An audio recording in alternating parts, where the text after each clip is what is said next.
మా మా బైబిల్లో మొట్టమొదటి సూచక్రియ ఏమిటి? దాని గురించి కొంచెం ఎక్స్ప్లెయిన్ చేయమా.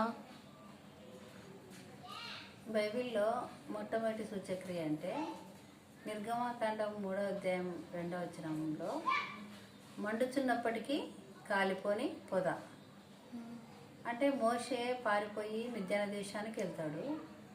అక్కడ వాళ్ళ మామ మందను మేపుతూ ఉంటాడు అనమాట. అంటే గొర్రెల మందను కాస్తూ ఉంటాడు. కాసేటప్పుడు ఇట్లా చూసినప్పుడు ఆయనకి ఒక పొద మండుతా కనపడుతుంది అనమాట. కనబడినప్పుడు ఇది ఏంది మండుతా ఉంది, కాలిపోతలేదు ఇది అని చెప్పి దగ్గరికి చూడ్డానికి పోతాడు. పొద అయితే మండుతుంది కానీ కాలిపోవడం లేదు. దగ్గరికి పోతే అప్పుడు దేవుడు మాట్లాడతాడు, మోషే నువ్వు నిలబడిన స్థలము పరిశుద్ధ స్థలము, చెప్పులు విడువు అని దేవుడు మోషేతో మాట్లాడతాడు. అదే అనమాట మొట్టమొదటి సూచక్రియ అంటే అగ్గి అయితే కాలుతా ఉంది, పొద అయితే కాలిపోలే ఆడ. ఓకే మా, థ్యాంక్ యూ మా.